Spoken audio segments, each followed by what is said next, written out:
우리 한 번 더 인사합니다. 인생의 목표를 새롭게 하세요. 네, 우리가 인생의 목표를 새롭게 해야 될 때가 참 많이 있습니다. 순간순간 있어요. 그런데 언제 새롭게 하느냐? 이제 말씀을 통해 우리가 함께 은혜를 나눌 텐데, 여러분 우리가 이 자리에 온 것도 주님의 은혜인 줄로 믿습니다. 항상 하나님께서 부르지 않으면 이 자리에 올 수가 없죠. 그리고 이렇게 찬양하면서 감동받는 것도 하나님 은혜 주시면 감동받을 수 없죠. 똑같이 입을 벌렸다고 감동받는 게 아니에요. 하나님이 은혜 주시는 자만 감동을 받는다. 아멘이죠? 말씀을 통해서도 은혜 주시는 자만 깨닫게 됩니다. 집중하게 됩니다. 다 은혜 받는 건 아니에요. 기도를 해도 마찬가지입니다. 응답 주시는 분은 따로 있습니다. 그러니 우리가 하나님을 얼마나 신뢰하고 의지해야 돼요. 그 하나님은 언제나 우리에게 좋은 것 주시길 원하시는 분인 줄로 믿습니다. 그래서 오늘도 이 자리에 불러주셨고 우리의 부족한 공을 채워주시려고 이 자리에 부르신 줄로 믿습니다. 이 자리에 있는 성도에게 먼저 질문 드리겠습니다. 여러분의 인생의 목표는 무엇인가요? 한번 마음속으로 생각해 보세요. 여러분은 어떤 사람이 되고 싶어요? 자, 인생의 목표 어떤 사람 질문했습니다. 옆 사람에게 살짝 귓속에 얘기해 주세요. 나는 이런 사람이 되고 싶다. 내 인생의 목표는 이거다. 자, 옆 사람에게 한번 살짝 얘기할 기회 드리겠습니다. 저를 보는 사람은 옆 사람이 저예요? 네. 얘기 끝났나요? 질문하지 않을게요. 너나 인생에는 목표가 있습니다. 그러나 혹시 큰 목표가 없다 할지라도 오늘 내가 점심 뭐 먹겠다 이런 목표를 가질 수가 있습니다. 그리고 대학생들은 알바해서 용돈을 벌겠다는 목표를 갖기도 합니다. 그리고 은재처럼 군대 가겠다는 목표를 갖기도 합니다. 그리고 학교 졸업은 그래도 해야지라는 목표는 갖는 사람도 있습니다. 그런데 누구나 그 인생의 목표는 있지만 큰 사람도 있고 작은 사람도 있습니다. 어떤 사람은 권세를, 어떤 사람은 명예를, 어떤 사람은 재물을 원할 수도 있습니다. 큰 부자 되는 것이 목표인 사람들이 아마 거의 대부분은 아닐까. 부자 되기 싫은 사람은 없으니까 말이죠. 아무튼 우리는 그 목표를 향해서 오늘도 뛰고 있습니다. 근데 우리 인생의 목표가 새로운 변화를 갑자기 획기적인 변화를 가져올 때가 있습니다. 그때가 언제일까요? 무엇 때문일까요? 갑자기 자기 목표가 확 바뀌어버릴 경우가 있다는 거예요. 오늘 본 말씀 보면 그런 사람이 등장합니다. 사개는 당시 유대사회 세리장입니다. 부자라고 기록되어 있습니다.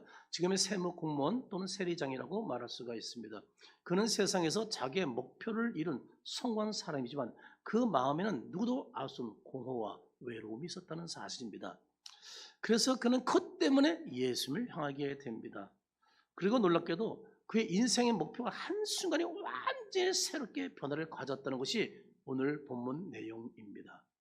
그럼 삭개는 어떻게 해서 인생의 목표가 새롭게 확 바뀌었는지, 목표가 변한 다음에 그는 진정 어떤 인생을 살고 있는지 함께 이 아침에 살펴보면서 은혜를 나누도록 하겠습니다.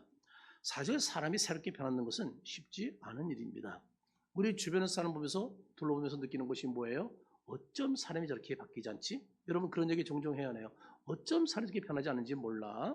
여러분 자녀를 키우면서도 사람 남편을 보면서도 아내를 보면서도 아마 그런 경험들이 있을 거예요. 우리 자신을 보아도 알 수 있어요. 내가 나를 보아도 알 수 있어요. 신기할 정도로 안 변합니다. 말투, 성격, 습관, 취미, 행동, 예전과 거의 별 차이가 없다는 겁니다. 인생의 목표 또한 좀처럼 바뀌지 않습니다.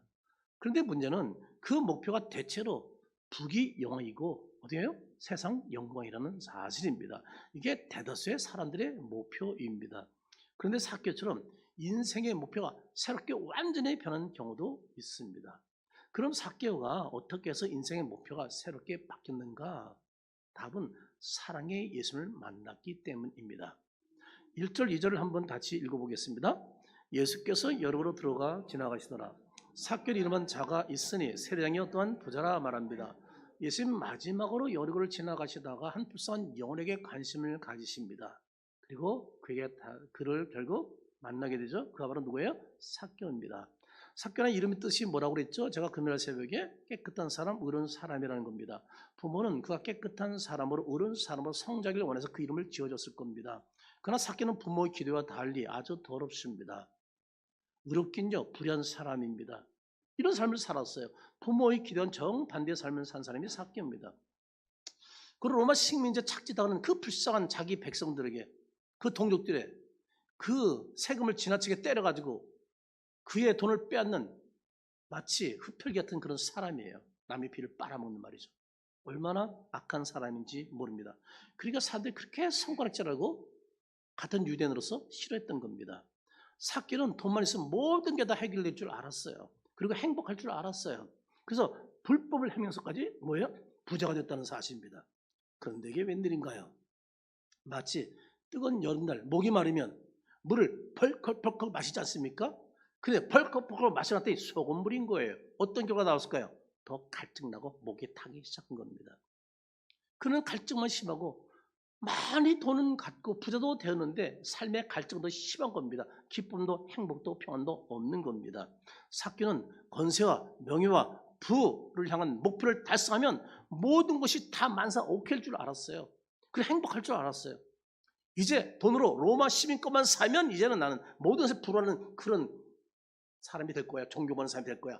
이런 착각 속에 빠져 있었는지 몰라요. 그러나 자기 생각과는 달리 돈을 쌓는데 부자가 되는데 평생 먹고 살게 생겼는데 행복하지 않은 겁니다. 왠지 허전합니다. 허망합니다. 외롭습니다. 많은 것을 소유했는데 많은 걸 소유했는데 마치 모든 걸 잃은 사람처럼 말이죠. 허전했습니다. 이런 삶은 자식 꿈꾸는 삶이 아니었습니다. 자식 그렇게 죽도록 고생하며 돈을 모았던 목표도 아니었습니다. 삭개는 권세와 명예부를 얻었지만 대신 하나님을 잃었어요. 이웃을 잃었어요. 그리고 마음의 평안도 잃었어요. 행복도 잃고 말았습니다. 그 모든 것을 가진 자 같으나 모든 것을 잃은 자였습니다. 하지만 다행인 것은 재물보다 소중한 것을 잃고 나서야 자신을 돌아보게 되었다는 사실입니다. 그동안 관심이 없었던 자신의 영혼에 대해서 관심을 갖게 되었어요. 삭개는 영혼의 목마름을 갖게 되었다는 사실입니다. 예수를 만나고 싶은 열망을 갖게 되었다는 사실입니다. 3절 4절 우리 한번 같이 읽어보겠습니다. 그가 예수께서 어떤 사람인가요? 보고자 하되 키가 적고 사람이 많아 할 수 없어 앞으로 달려가서 보기 위하여 돌 뭐가 나오며 올라가니 이는 예수께서 그저 지나가심에 됨이로라. 여러분 사랑은 찾아가는 겁니다. 사람 뭐라고요? 기다리기보다 찾아가는 겁니다. 삭개는 관심이 없던 예수님이 갑자기 보고 싶어지기 시작했습니다. 미칠 정도로 말이죠. 누가 이런 마음을 주셨을까요? 주님이 주신 것이죠. 왜 주셨나요? 삭개 세례자에게 어떻게 해요? 구원의 은혜를 베풀어 주기 위해서입니다. 아멘이죠. 예수님은 그 은혜의 강이 말이죠. 죄인 앞에서도 멈추지 않습니다. 예수님의 은혜의 강은요, 악인 앞에서도 멈추지 않습니다. 예수님의 은혜의 강은요, 지금도 이곳에 흐르고 있습니다. 삭개는 예수님을 보고자 하되 사람이 많아서 볼 수 없게 되자 포기하지 않았습니다. 돌 무관함에 올라갔다고 말씀하고 있습니다. 세리장이니 나이도 결코 적지 않았을 것입니다. 그러나 신경 안 썼어요. 부끄럽지 않았어요. 그는 오직 목표가 뭐예요? 예수님 만나는 거, 예수님 보는 것이에요. 얼마나 이제 보고 싶은지 말이죠. 그 나이 많은 사람이 그 나무 위로 지금 기어 올라가고 있다는 사실입니다. 삭개의 마음속에는 예수님을 사모하는 마음이 말이죠. 막 불같이 막 일어나고 있는 거예요. 화산처럼 활활 지금 타오르고 있다는 사실입니다. 이것을 신학적이나 우리가 좀 구약학적 또는 구속사적으로 이것을 해석한다면 예수님이 삭개에게 은혜 주시려고 친히 보호하시면서 돌과 나무로 올라가도록 도와주셨다는 사실입니다. 누가 이끄셨다고요? 하나님이 이끄시고 주님이 이끄신 겁니다. 귀한 여러분, 오늘 복된 주일 이제 나와서 예배드리는 것도 주님이 이끄셨기 때문에 나와 앉아있는 줄로 믿습니다. 주님이 저와 여러분을 너무 사랑하셔서 은혜 주시려고 이끄신 줄로 믿으시기 바랍니다. 수많은 사람 가운데 특별히 뽑아서 우리를 자녀로 선택해 주셨고 이곳에 불러주셔서 은혜 주시려고 주님께서 이끄신 줄로 믿으시기 바랍니다. 제가 지난 금요일 새벽에 이 본문 똑같이 말씀을 전했습니다. 조금 내용을 변형시켰습니다만 제가 이 말씀을 전하고 나서도 제가 은혜 받았고 이걸 좀 더 새로운 모습으로 한번 더 전하고 싶다는 생각이 들어서 사실요 연속 똑같은 본문으로 설교하는 건 쉬운 게 아니에요. 대단한 결단을 제가 하고 전하는 겁니다. 잠시 말씀드렸지만 놀라운 일은 삭개 예수를 만나는 복을 받게 된 것은요 그의 약점 때문이었다는 사실입니다. 제가 금요일 특별히 이 부분을 강조해서 말씀을 드렸어요. 삭개가 나무에 왜 올라갔어요? 그러면 키가 작은 것 때문에 그런 거예요. 키는 작은데 사람은 많아서 도대체 보고 싶은 예수 볼 수가 없는 거예요. 삭개는 성경에서 기록할 정도로 가장 키가 작은 사람 중 하나였다는 겁니다. 그는 키가 작은 것 때문에 어릴 적부터 놀림당했습니다. 스트레스 얼마나 받았을지 몰라요. 여러분 학교에서 키가 제일 꼴찌 앉아봐봐요. 더군다나 얘는 보통 애보다 훨씬 더 적은 아이야. 얼마나 놀림받았을까? 스트레스 얼마나 받았을까? 그러니까 성공에 대한 야욕이 더 컸을 거야. 보자, 내가 네 키 큰 놈들보다 내가 성공해서 나 뭐라든지 보여주겠다. 아마 그럴 수도 있으라고 생각이 돼요. 얼마든지 그럴 가능성이 있어요. 너무 배고픈 사람 학대당해봐요. 내가 부대에서 복수하리라. 이런 방 가지 안 가져요? 이런 방 갔잖아요. 그런 걸 뭐 우리가 영상에서도 많이 보잖아요. 그는요 스트레스 엄청 받고 자랐습니다. 이를 악물고 그래서 노력해서 결국 부자가 되었습니다. 삭개오가 물질로 행복했다면 절대로 예수 만나러 왔을까 안 왔을까요? 안 왔죠. 하지만 문제가 생겼습니다. 키가 작아서 예수님이 보이지 않는 겁니다. 순간 낙심은 됐죠. 뭐예요? 포기할 수 없었습니다. 결국 방법을 찾아냈습니다. 그것이 무엇인가요? 매우 굿 아이디어였습니다. 사모는 삭개오에게 예수님께서 은혜를 베푸시고자 궤기른 지혜를 부어주신 겁니다. 이것이 신의 한수인 겁니다. 만일 삭개오가 다른 사람과 키가 비슷만 했다면 마음에 올라갔을까요? 사람 많은 궁유 속에서 예수님 보고자 했다면 예수님 눈에 띄었을까요? 전혀 그럴 수가 없었어요. 자기의 그렇게 일평생 고통과 아픔을 주고 가슴을 아프게 하고 말이죠. 남보다 키가 5cm만 컸으면 10cm 컸으면 제가 연초에 여러분의 기도 제목 놓고 기도하면 거기 많이 나와요. 올해는 12cm만 크게 해주세요. 올해는 10cm만 크게 해주세요. 이런 기도 제목이 엄청 많아요.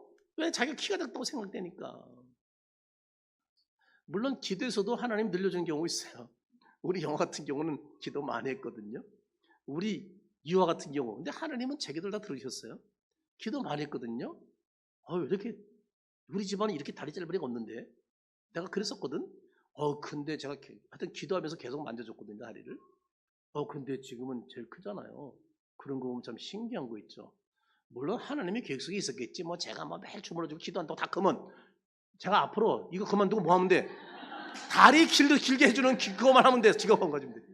물론 그게 다 된 건 아니겠죠. 아무튼 얼마나 한이 맺혔겠어. 이 삭개오가 성장하면서 말이죠.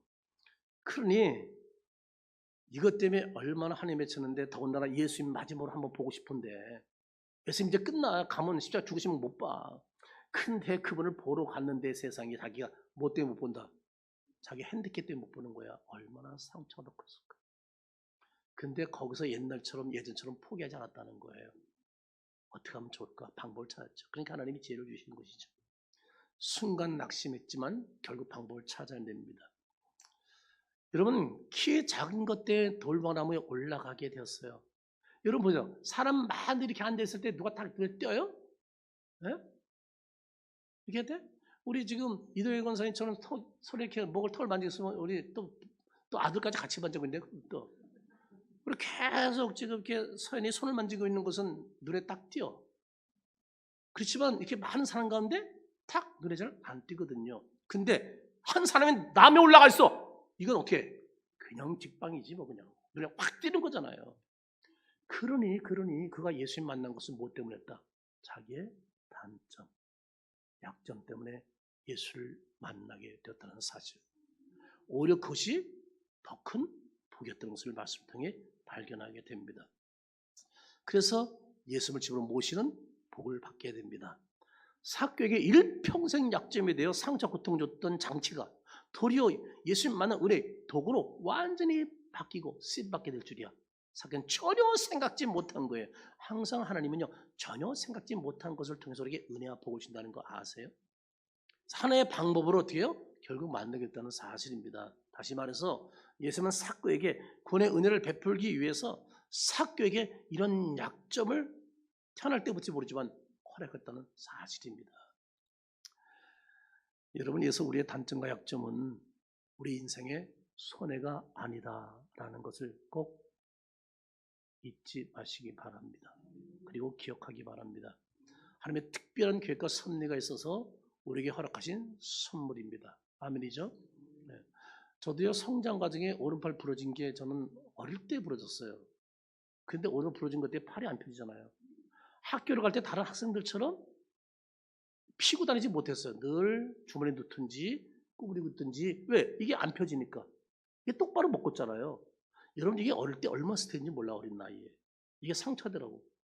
물론 제가 세발 자전거 저밖에 시골에 없어가지고 제 뒤에 동생이 타고 싶대도 저기 옆집 동네 우리 사촌 동생 태우고 가다가 꼬랑이에 빠지대 걔가 날 덮쳐가지고 그냥 이게 꺾어지고 부러진 거거든요.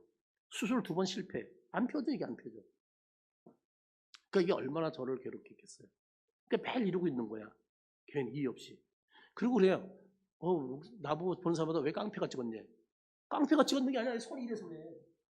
근데 이렇게 그러니까 이렇게 가워주는 줄 알고. 가워주는 줄 알고. 갑자기 영상이 사라지니까 이상하게 생겼어. 그런 게 아니거든요. 이게 팔이 그러면 어떡할 거야. 그러니까 제가 오해 많이 받았어요. 이래서 개인적으로 약간 나쁜 불량한 사람으로 오해도 많이 받았다니까, 이 학교 다닐 때. 그러니까 이게 얼마나 상처됐겠어요. 근데 놀라운 사실은 이게 군대를 빼게 할 줄이야. 포복을 못하고 이걸 또 못 피잖아. 그리고 여기만 닿으면 이게 통증이 있거든. 이게 통과된 거예요. 그래서 선생을 더 하게 됐잖아요. 그래서 프로틴 가게 된 거잖아. 그러니까 모든 것이 합력해서 손을 이루게 하신다. 여러분, 나의 단점, 약점, 여러분 그것 때문에 많이 눈물 흘렸을 거예요. 근데 곰곰이 돌아보세요. 그것 때문에 얼마나 하나님의 은혜를 경험했는가. 그것 때문에 얼마나 하나님을 의지했고, 그것 때문에 믿음을 떠나지 않았고, 그것 때문에 더 하나님께 부르짖어 눈물로 기댔던 세월 얼마나 복된 거예요. 이런 게 얼마나 많은지 몰라요. 여러분 잊지 마세요. 내 인생의 단점과 약점도 선행합니다. 하나님의 특별한 섭리와 계획이 있어서 내게 이런 것을 허락해 주셨다. 아멘이죠? 그럼요. 내가 자식이 다 큰 거면 어떻게 줘요? 그 엉치 못한 자식, 늘 빌빌거리는 자식이 있다 없다? 있어요. 근데 거기도 하나님의 놀라운 어떤 계획과 섭리가 있기 때문에 우리가 일단 감사로 출발하는 것이 오히려 지혜롭다. 아멘이죠? 여러분, 우리 단점과 약점이 예수님과 함께 할 때 도리어 더 큰 유익과 복을 가진다는 사실을 잊지 마시기 바랍니다. 제가 우연히 접한 영상이지만 눈물 흘리며 본 적이 있습니다. 그는 학창 시절은 교회 찬양단원도 했다는 사람입니다. 서울에 올라왔어요. 노래하고 싶어서. 잘 곳이 없었습니다. 노숙 생활을 147일간 노숙하면서 먹지 못하고 있대요. 무명 가수가 한 7년 정도 있었답니다. 그런 중에 300대 1의 경쟁에서 유명 밴드의 메인 보컬로 딱 오디션 합격해요. 300대 1로. 대단한 거죠. 그리고 이제 딱 준비해서 공연 나갔더니 3개월 만에 코로나가 터졌어. 계속 무명, 나이는 벌써 40. 살고 싶지 않은 거죠. 다 모든 걸 포기하고 싶은 거죠. 그런 중에 다른 사람의 노래를 한 곡 딱 부른 것이 대박이 났어요. 아마 제가 얘기하면 여러분은 노래를 알 거예요. 저는 원래 유행가 참 모르는데 우연한 기회에 제가 영상에서 접한 거예요. 그 곡이 빌보드까지 진출했어요. 우리나라에서 빌보드 진출이 쉽지 않거든요. 거기서 뭐 몇 위 안에도 들었어요. 한국에서 음원 차트 1위까지 올랐어요. 이 정도면 노래하는 사람은 다 알겠죠. 그래서 유명 가수가 돼가지고 지금 모든 방송에 그를 섭외하고 요즘 얼마나 나온지 모릅니다. 노래는 나는 반딧불입니다. 가사도 상당히 좋더라고요. 그 사람이 인생을 노래한 것 같다고 마치 자기 것 같아. 지금 각 방송마다 초청받고 지금 모든 오락 프로그램에 다 나오는 황가람입니다. 그의 인생의 가장 고통스러운 노숙 생활을 한 것. 이것이 사랑받는 비결이 됐다는 거 아세요? 유명한 가수가 되겠다 아세요? 이 사람에게 이런 147일간 노숙 생활이 없었다면 이렇게 뜨지 않았어요. 그런 사람이 어떻게 이렇게 됐냐고 막 모든 방송이 일수로 막 섭외지. 대박 난 거예요. 그런 남의 노래를 이렇게 불렀기 때문에 수입은 없어요. 부르는 거 인기 하는 만큼 그 만든 사람이 다 돈 가져가는 거야. 원래 다른 사람이 불렀어요. 그렇지만 하여튼 이 완전 세상을 지금 놀라운 도전을 준 사람으로 완전히 바뀌었어요. 여러분, 그래서 절망속에 있는 사람들에게 얼마나 소망을 주는지 가는 데마다 지금 인기예요. 지금 섭외 1순위 말이죠. 얼마나 대단해요. 여러분, 나는 반딧불이라는 거 들어봤어요? 아마 다른 사람들이 워낙 많이 불러요.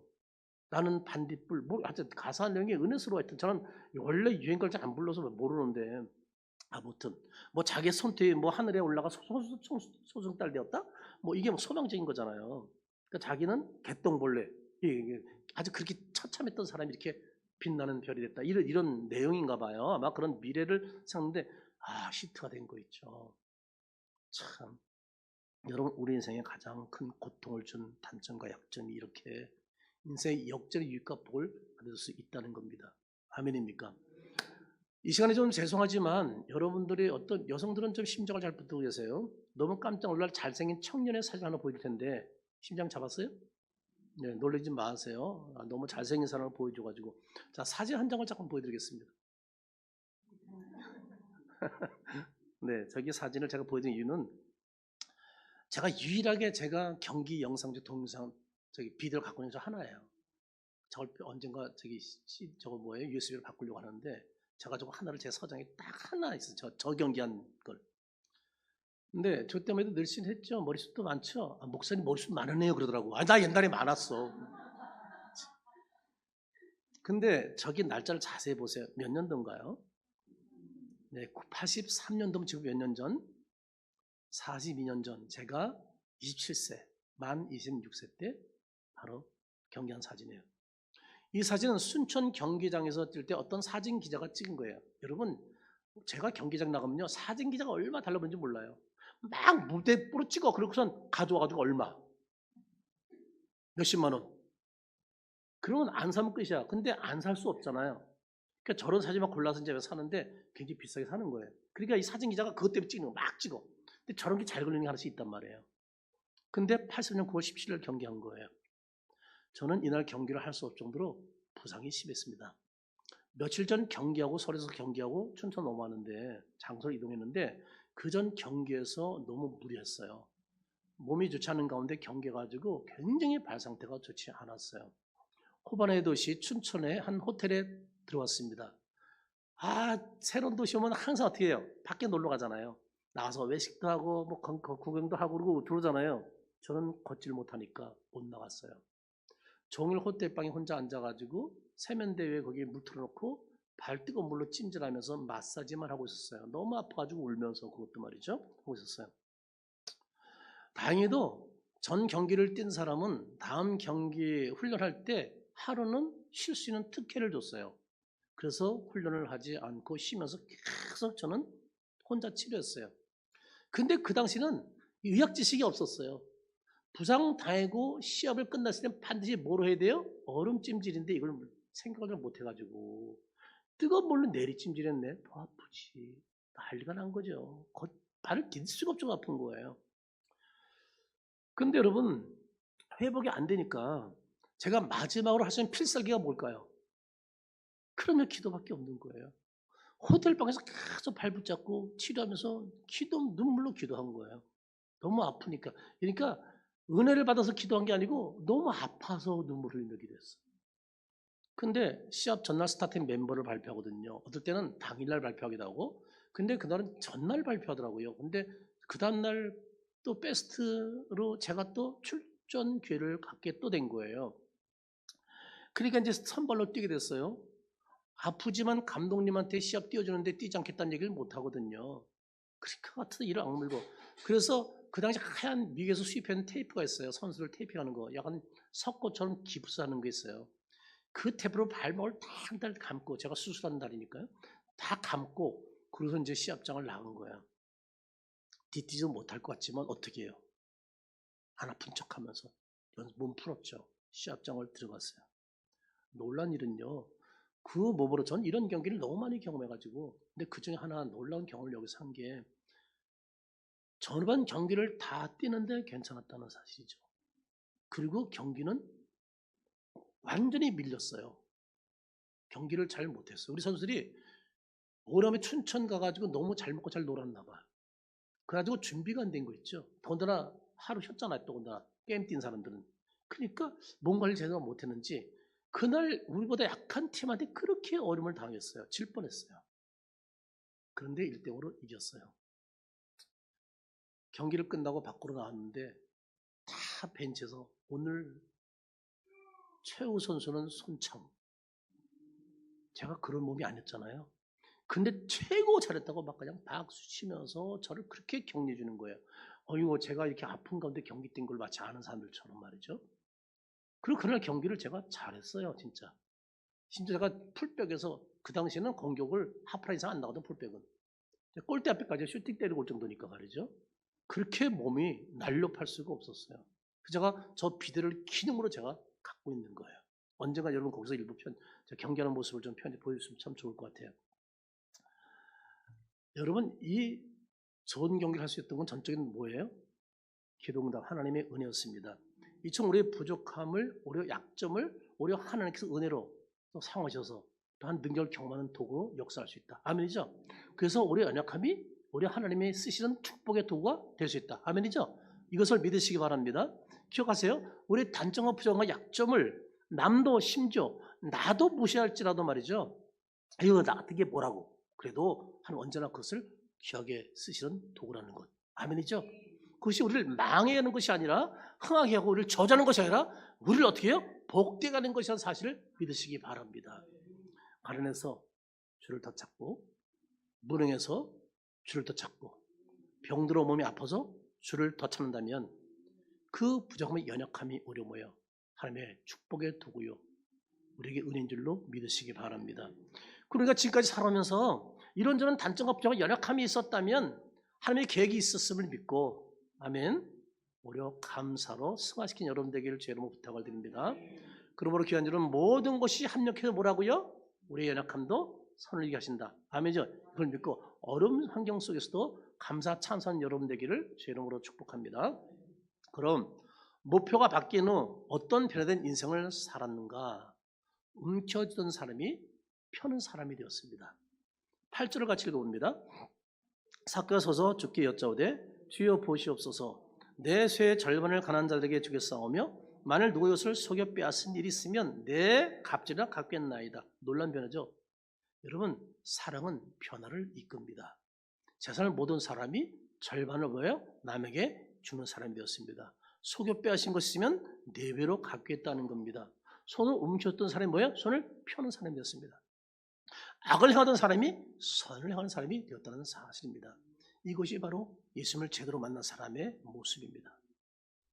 예수님의 사랑이 사고의 가치관과 삶의 방향을 완전히 새롭게 변화시켰다는 사실입니다. 과거는 재물이 인생의 목표였다면 현재는 나눔과 섬김이 인생의 목표가 되었습니다. 자기 중심에서 이제는 하나님 중심, 이웃 중심이 되었다는 사실입니다. 이처럼 예수를 만난 사람은요, 더 이상 세상 것이 목표가 되지 않습니다. 더 이상 세상 것의 노예가 되지 않습니다. 예수를 만난 사람은요, 모든 것에 자유함을 누린다는 사실입니다. 예수를 만난 사람은요, 하나님을 사랑하는 것처럼 이웃을 사랑하며 살아갑니다. 한 유명 스타트업 대표가 젊은 시절에 야망이 컸습니다. 30대 초반에 수백억 기업을 만들었어요. 앞으로 우리 또 제약 형제가 이렇게 되길 기대하는데, 하지만 어느 날 과로로 쓰렸습니다. 이렇게 하지 마요. 네? 아내가 잘 돌봐 쓰러지지 않도록. 네, 병원에 실려갔습니다. 그 시간 동안 아내는 이혼을 고민하게 되었고, 아이는 아빠를 무수하고 원망했습니다. 그는 평생에서 우연히 유튜브를 보게 되었는데, 사람이 만일 천하를 얻고도 자기 목숨이 좀 무엇이 유익하리요? 라는 메시지를 들었습니다. 그래서 눈물 흘리게 됩니다. 감동이 임한 거죠. 그는 그날 이후 삶의 방향을 바꿨습니다. 여러분, 회사의 철학을 수익 중심에서 가치 중심으로 바꾸고 매년 일정 수익을 사회에 환원하면서 복지를 우선으로 했습니다. 그는 말합니다. 예전에는 나만 잘 되면 된다고 생각했는데 지금은 누군가와 함께 살아가는 것이 진짜 행복이라는 것을 알게 되었습니다. 참으로 중요한 발견과 변화입니다. 저도 예수님 만난 후 가치관이 완전히 바뀌었어요. 저는 나 자신을 위해서 쓰기보다 어떻게 하면 남을 위해 더 많이 쓸까가 제 삶의 목표가 되었습니다. 제가 물질을 아껴 쓰는 목적이 나를 위해 쓰기 위해서 모으는 것이 아니라 남에게 더 많이 나눠주기 위해서입니다. 이것이 변화된 목표입니다. 이제는 무엇을 모으는 것이 목표가 된 것이 아니고 무엇을 나눌 것인가가 목표가 되었습니다. 예수님의 사랑을 경험하게 되면 우리의 삶의 목표가 내가 아닌 뭐예요? 우리가 된다는 사실입니다. 사랑은 이런 변화로 이끄십니다. 우리 교회가 지난 겨울에 연탄 헌금 모여서 연탄도 없어서 겨울 나기 힘든 분들에게 지원했습니다. 이번에 전국에 지금 화재로 온당한 분들 지원금 우리가 지금 모으고 있습니다만 이웃사랑 실천이고 뭐라고요? 하나님의 사랑 실천이에요. 그리고 그런 사랑 실천한 사람이 곧 예수를 만난 사람의 모습이에요. 늘 움켜쥐고 인식하고 진짜 쓸 때 쓰지 못한다. 그렇다면 그 사람의 신앙을 한번 돌아봐야 합니다. 여러분, 우리는 예수를 만난 성도로서 예수님의 사랑으로 손을 움켜쥐는 사람입니다. 손을 펴는 변된 사람으로 살아기를 주의 이름으로 축복합니다. 두 번째, 목표가 바뀐 후 어떤 변한 인생을 사느냐? 예수님을 멀리하던 사람이 예수님을 모시는 사람이 되었다는 겁니다. 자, 이제 앞에 절은 제가 잠깐 생략하고 우리 9절 10절만 같이 한번 읽어보겠습니다. 같이 한번 읽어봅니다.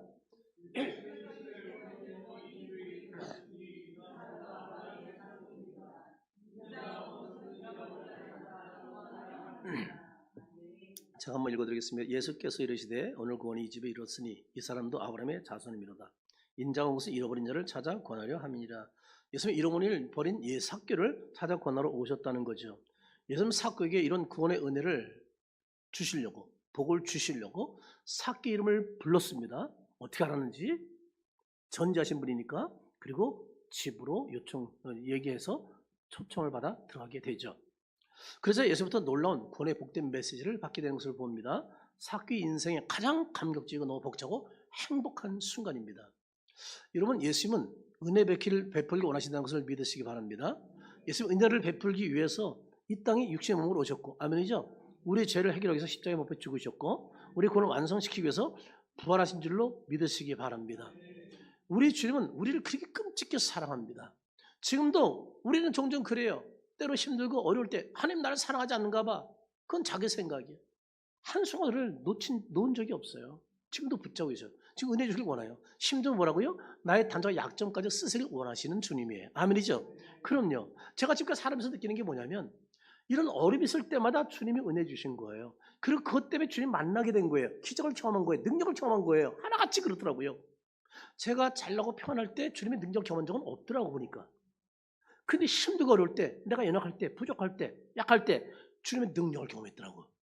그런 여러분 그런 것들이 내게 복이죠. 이런 때로 내가 가난하게 성장했다고, 내 몸에 질병을 가지고 성장했다고, 내가 이런 문제 때문에 성장했다고, 이것이 내 발목이 되고 아니요. 그게 하나같이 나에게 큰 복을 가졌다는 사실을 서서히 발견하고 앞으로도 발견하게 될 줄로 믿습니다. 우리는 예수를 그저로 믿기만 하면 구원에 이른다는 것을 믿으시기 바랍니다. 성경은 예수 외에 다른 것으로 구원받을 수가 없다고 분명히 말씀하고 있습니다. 오늘 예수님은 오늘 우리에게 은혜 베풀기를 원하신다는 것을 믿으시기 바랍니다. 오늘도 불안을 평안으로, 슬픔을 기쁨으로, 불행을 행복으로, 아멘이죠? 바꿔주길 원하시는 주님이십니다. 그러므로 귀한 여러분, 우리는 예수님을 마음의 구주로 모셔드리고, 아멘이죠? 늘 예수님을 올바로 믿고, 아멘이죠? 구원의 은혜를 누리기를 주의 이름으로 축복합니다. 사도 바울이 예수님 박해했던 사람입니다. 예수님 만나는 완전히 변한 거 너무나 잘 알고 있습니다. 로마서 14장 8절에 그가 이렇게 말하고 있습니다. 한번 같이 읽어볼까요? 우리가 살아도 주를 위하여 살고 죽어도 주를 위하여 죽나니 그는 사나 죽으나 모르게요. 그는 누구시라고요? 주의 것이다. 그는 오직 이후에 나는 먹든지 무엇을 하든지 다 하나님의 영광을 위해서 하리라. 할렐루야. 그럼요, 얼마나 완전히 목표가 바뀐지 몰라. 오직 예수를 위해서, 오직 그분의 영광에 살겠다고 그는 완전히 새로운 인생을 고백하는 것을 발견하게 됩니다. 고린도전서 우리 8장 12절 제가 읽어드리겠습니다. 이같이 너희가 형제에게 죄를 지어 그 약한 양심을 상하게 하는 것이 곧 그리스도의 죄를 짓는 것이니라. 그러므로 만일 음식 후에 형제를 힐족하게 한다면 나는 뭐라고 영원히? 원래요, 여러분 고기를 먹을 수 없는 사람이 그걸 먹을 수 있는 사람인데 내가 고기 먹는 것이 마치 우상의 재물을 먹는 것으로 착각하는 사람이 있을까, 오해하는 사람이 있을까 봐. 그런 오해가 있다면 나는 그 사람이 양심을 해서 뭐라고요? 나는 먹지 않겠다, 일평생. 대단한 결정이요. 이 사람은 자기 중심의 사람, 이웃 중심의 사람이에요. 그럼요. 우리 예수 믿는 사람은 이런 사람이라는 거예요. 예수 믿는 사람은 나만 위해 사는 사람이 아니라니까요. 하나님을 사랑하는 것은 누굴 사랑하는 거라고요? 이웃이라고요. 나보다 남을 낮게 여기는 게 예수 믿는 사람이라고요. 그래서 사실 예수 믿는 게 이런 거 보면 결코 쉬운 일은 아니에요. 그런데 그분이 은혜 주시면 그런 삶을 살길 줄로 믿습니다. 사도 바울은 이제부터 뭐예요? 자기 목적으로 살았던 사람이 이제는 남을 위해 살겠다는 것을 고백하고 있는 거예요. 이것이 예수님의 사랑을 경험한 사람의 모습입니다. 사랑 중심은 인생의 목표를 변화시켜 줍니다. 자, 사랑의 사람은 자기만을 위해 살지 않습니다. 사랑의 사람은 사랑을 나누는 인생, 구원을 전하는 인생으로 살아야 된다는 사실입니다. 이제 우리 사랑 전도 파티가 두 주 앞으로 다가왔습니다. 우리 예배 전에 보였던 우리 동영상 보였죠? 전혀 믿지 않는 사람, 불신자에게 복음을 전하는 겁니다. 아주 특히 교회 부정적인 사람. 그런 사람이 어떻게 해요? 그냥 인정해줘. 아, 교회 안 그래. 얼마나 착한 사람. 이렇게 얘기하면 소용없어. 착한 사람이 더 많아. 그러나 얘기한다고 그 사람은 그렇게 생각하기 때문에 그러면 싸움밖에 안 돼. 아, 그래요. 맞아요. 교회 다니는 사람도 사기꾼도 있어요. 오히려 교회 다니면서 도둑질하는 사람도 심지어 교회 다니면서 살인하는 사람도 있다고 그러대요. 오히려 더 나가 그냥. 인정해줘 그냥. 그러면서 아 근데 참 그렇게 사셨군요. 칭찬해주고 인정해주고. 그런데 어떻게 해요? 근데 그래서 살짝 어떻게 해요? 계속 관계를 맺은 다음에 초청하는 것이죠. 우리가 조금 전에 본 동영상도 하나의 우리가 사용할 수 있는 방법을 알려준 거예요. 거기다 우리가 응용해서 좀 쓰면 되겠죠. 그래서 아무튼 여러분이 이번 주에도 뒤에 초청장과 그리고 물티슈가 있으니까 가져가셔서 마음껏 여러분 정성을 다해서 섬기면서 전하기를 바랍니다. 사랑은 단순한 감정이 아니라 사람을 변화시키는 강력한 힘이라는 것을 잊지 마십시오. 예수님의 사랑은 삭개를 변화시켰고 그의 인생의 목표를 완전히 바꿔주었습니다. 우리도 예수님의 사랑을 진정으로 경험했다면 이 세상의 목표가 아닌 이제는 뭐예요? 하나님이 기뻐하신 목표로 변화를 가져야 될 줄로 믿습니다. 사랑하는 여러분, 우리 예수님의 그 큰 사랑을 경험한 십자가의 은혜를 경험한 자로서 이제 어떻게 하자고 움켜쥐던 손을 좀 펴고 늘 예수님을 주로 모시고 늘 주님이 기뻐하는 삶, 주께 영광의 삶을 살아가는 제 여러분 되기를 제 이름으로 축원합니다.